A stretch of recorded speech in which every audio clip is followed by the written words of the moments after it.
This morning, Pat is finishing up the Storytelling Advanced Manual, the number 5 speech, Bringing History to Life. The objectives are to understand the purpose of stories about historical events or people, and to use the storytelling skills developed in preceding projects to tell a story about a historical event or person. She has 7 to 9 minutes.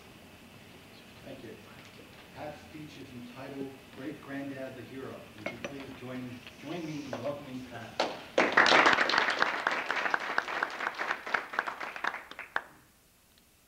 weeks ago, I took a trip to Pennsylvania to visit the last of the senior members on both sides of my family. Now, my family's into genealogy, and I often looked at the long list of births and deaths and wondered what those people were really like. But most of those stories are lost forever. So I decided to make it my project to collect the remaining stories to write up. And so I took this trip. Now, it's tradition in both sides of my family, when you go back, that they take you to the family section in the cemeteries so you can pay your respects to people who've gone on since the last time you were there.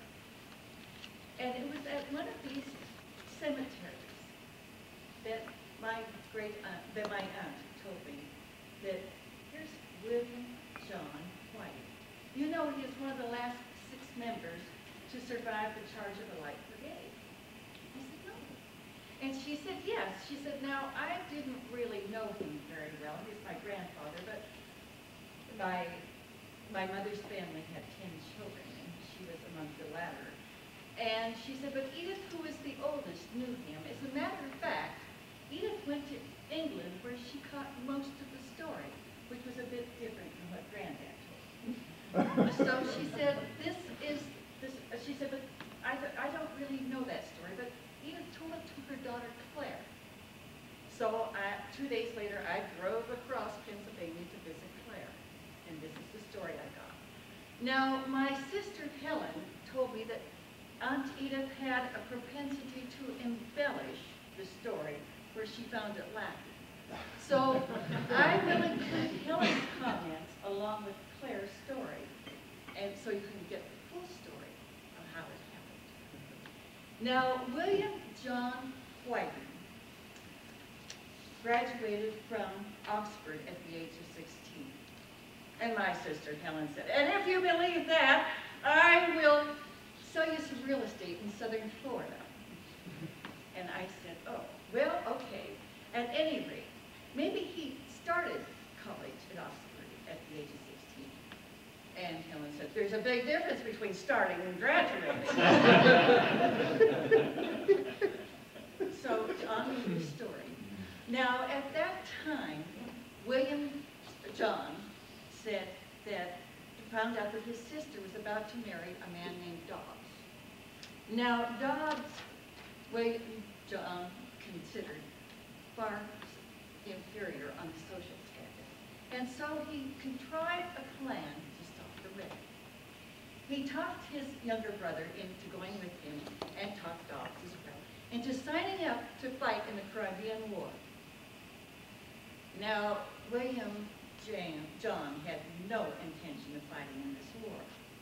However, he figured that he was too young, and so was his brother, so the only one the military would accept was Dobbs, and that stopped the wedding. Unfortunately, his plan backfired, and he was the only one that was accepted.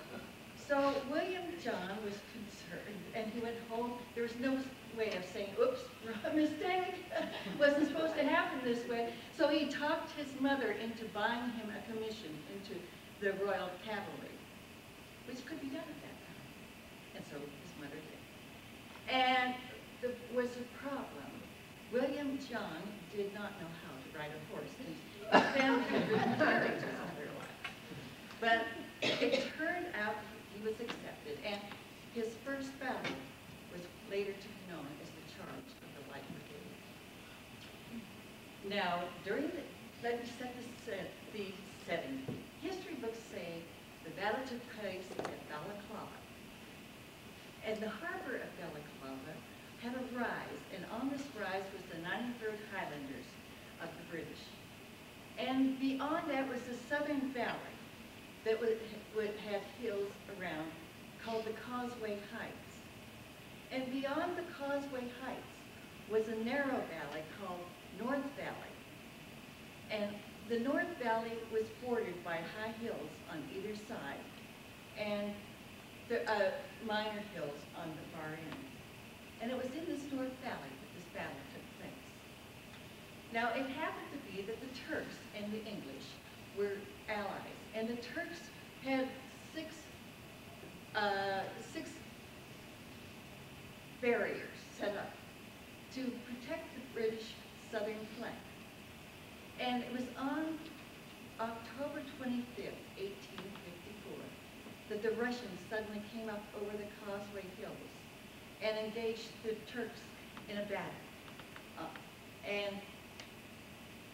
The Turks were greatly outnumbered, so they sent messengers down to warn the British and to ask for reinforcements. Now, the British were not about to be rushed into anything, and they were so slow in responding that by the time they got there, the Turks were in full flight. And the first British outfit that got there, the commander set up a thin red line of the red coats. And there he ordered them to stand firm or die.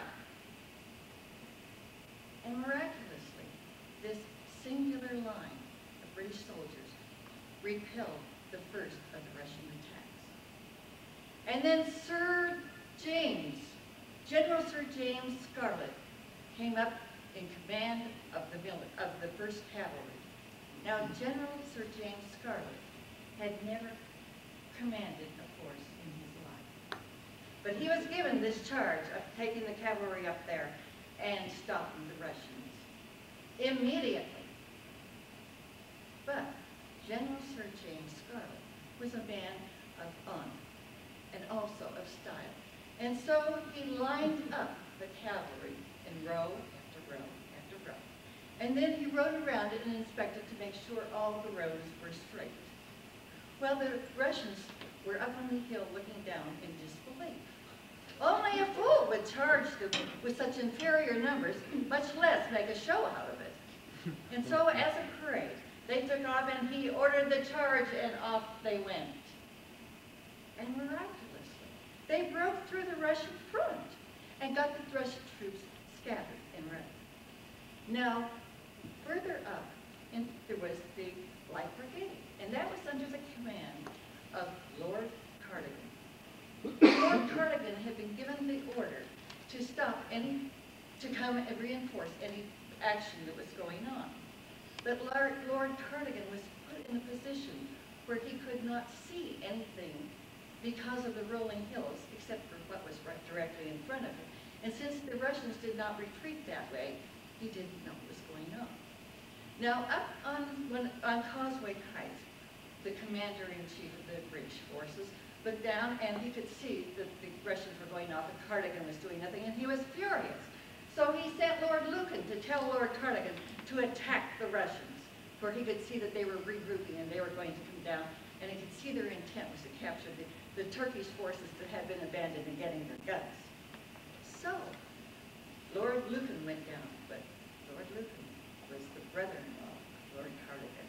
He despised the man. And he got down there, and not only did he deliver that order, but he also told Lord Cardigan what was being said of the battle.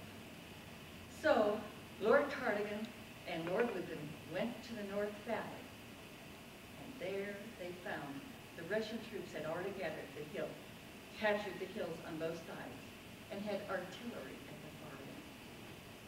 It's suicide to charge down there, Lord Cardigan said. So Lord Lucan said, Commander-in-Chief gave the order, are you going to disobey? So they galloped. He ordered the charge, and he started off with a trot. And they galloped down into the valley. And there, as they pulled out their swords and went down, William John fell off his horse and was saved. Now, the story that William John told later was much improved upon that. And the battle scar that he got from his own sword became the battle scar on the back. And it was written up in the papers that he, in Pennsylvania where he moved, that he was a survivor of one of the 6